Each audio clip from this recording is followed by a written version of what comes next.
Hello நண்பா நண்பீஸ், இன்னைக்கான வீடியோக்குள்ள போறதுக்கு முன்னாடி இன்னைக்கு பர்த்டே செலிப்ரேட் பண்ணிருக்க எல்லாத்துக்கும் என்னோட பர்த்டே விஷஸ் சொல்லிக்கிறேன். சரி, இன்னைக்கான ஸ்டோரிக்குள்ள போயிடலாங்களா? ஒரு ராஜா ஒருத்தர் ஒரு பொண்ணுக்கு கல்யாணம் பண்ண முடிவு பண்றாரு. அதுக்காக ஒரு போட்டி ஒன்று உருவாக்குறாரு. அந்த போட்டியில யார் ஜெயிக்கிறாங்களோ அவங்களுக்கு தான் பொண்ணுன்னு சொல்றாரு. அந்த போட்டி என்னன்னா, ஒரு செங்குத்தான மலை, அதுல ஒரு 1000 படிகள் இருக்கு. கலந்துக்கிற ஒவ்வொருத்தரும் இரும்பு கவசம் ஒண்ணு, நல்ல வெயிட்டான இரும்பு கவசம் ஒண்ணு, அது போட்டுட்டு தான் ஏறணும் அப்படின்னு சொல்லிடுறாரு. ஸோ அதுல கலந்துக்கிறதுக்காக எவ்வளவோ பேர், நிறைய ஆயிரக்கணக்கான பேர் வந்து கலந்துக்கிறாங்க. படிய தாண்டுனதுமே ஒரு 100 பேத்துக்கிட்ட மட்டும் தான் 2வது படி போணும்னு நினைக்கிறாங்க. மத்த எல்லாருமே அந்த போட்டிய விட்டு விலகிடுறாங்க. ஸோ அந்த 2வது படியிலருந்து 3வது படி போறதுக்கு மிலிட்டரி மேன்ஸ், ஒரு அத்லெட்ஸ், ஸ்போர்ட்ஸ்ன்னு அத்தன பேர் இருக்காங்க. அவங்கலாம் 3வது படி போனதுமே என்னால முடியலன்னு சொல்லிட்டு எல்லாருமே கீழ இறங்கிறாங்க. கடைசியில ஒரு சாதாரண மனுஷன், ஆள் வாட்ட சட்டமே இல்லாம ஒரு மாரி நார்மலான ஒரு மனுஷன், நான் அந்த போட்டியில கலந்துக்கிறேன்னு சொல்லிட்டு, அவனும் அந்த இரும்பு கவசத்த எடுத்து மாட்றான். அதுவே அவனுக்கு ரொம்ப வெயிட்டா இருக்கு. இருந்தாலும் அந்த போட்டியில நான் கலந்துக்கிறேன்னு சொல்லிட்டு கலந்துக்கிறான். அத பார்த்ததும் இதுக்கு முன்னாடி அதுல விளையாண்ட எல்லாருமே அவன பார்த்து கேலி பண்ணி சிரிச்சுட்டு இருக்காங்க. இவன் எப்படியும் ஃபர்ஸ்ட் ஸ்டெப்போட தாண்ட மாட்டான், அப்படியே வந்துருவான்னு நெனச்சுட்டு அவங்க சிரிச்சு பேசிட்டு இருக்காங்க.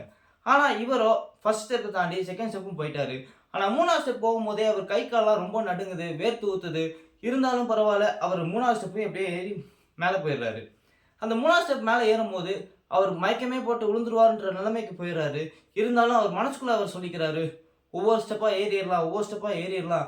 எப்படியாவது நம்ம ஏறிறலாம் அப்படின்னு அவருக்குள்ள சொல்லிக்கிட்டே ஒவ்வொரு ஸ்டெப்பையும் ஏறிக்கிட்டே போய்க்கிட்டே இருக்காரு.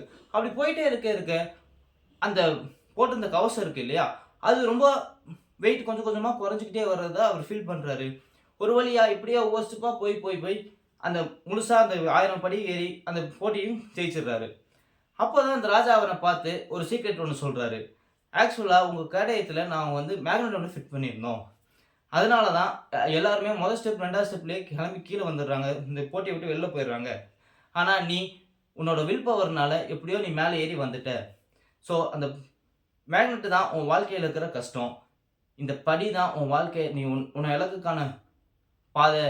அந்த கஷ்டம், அவ்வளோ கஷ்டம் இருந்தாலும் நீ அத வந்து தாக்கு பிடிச்சு நீ எப்படியாவது வரணும்னு உன்னோட மனசு இருக்கு இல்லையா? இதுதான் எனக்கு பிடிச்சிருக்கு. என் பொண்ண உனக்கு தான் கல்யாணம் பண்ணி தருவேன் அப்படின்னு சொல்றாரு. அந்த பொண்ணுகிட்டயும் சொல்றாரு, வாழ்க்கையில என்ன ஒரு பிரச்சனை இருந்தாலும், இந்த மாரி மைண்ட் செட் இருக்கிறவன், ஒரு இந்த மாரி ஃபோக்கஸ் இருக்கிறவன், உனக்கு எவ்வளோ பெரிய பிரச்சனை வந்திருந்தாலும், இவன் அத டேக்கிள் பண்ணி உன்னைய கூட்டிட்டு போயிருவான். அப்படின்னு சொல்லிட்டு, அந்த பொண்ணுட்டயும் சொல்லி, அந்த பையனுக்கு கல்யாணம் பண்ணி வைக்கிறாரு. So moral of the story என்னன்னா, நம்ம வாழ்க்கையில நம்ம ஒரு இலக்க நோக்கி போயிட்டுருப்போம். அதுல இருக்கிற கஷ்டத்த பார்த்து, பாதியிலேயே அந்த இலக்க நோக்கி போகாம விட்டுட்டோம்னா, நம்மளால ஜெயிக்கவே முடியாது. ஸோ எவ்வளோ கஷ்டம் இருந்தாலும், அடுத்தடுத்த ஸ்டெப் போய்க்கிட்டே இருங்க. அதுவே உங்களுக்கு ஒரு எக்ஸ்பீரியன்ஸ் ஆகும். போற பாதையும் உங்களுக்கு ரொம்ப ஈஸியாயிரும். அப்படின்றத சொல்லிட்டு இந்த வீடியோ நான் முடிச்சுக்கிறேன். இந்த வீடியோல வேற ஏதாவது ஒரு கருத்து இருந்துச்சுன்னா, நீங்க கமெண்ட் செக்ஷன்ல கமெண்ட் பண்ணுங்க. இந்த வீடியோ புடிச்சிருந்துச்சுன்னா லைக் பண்ணுங்க, ஷேர் பண்ணுங்க. மறக்காம நம்ம சேனல சப்ஸ்கிரைப் பண்ணிருங்க. அடுத்த வீடியோல வந்து சந்திக்கிறேன். அதுவரைக்கும் டாடா பை பை சொல்லிக்கிறது நான் உங்க பாலா. அண்ட் இது நம்ம ஃபன்சன் என்டர்டெயின்மென்ட் மீடியா.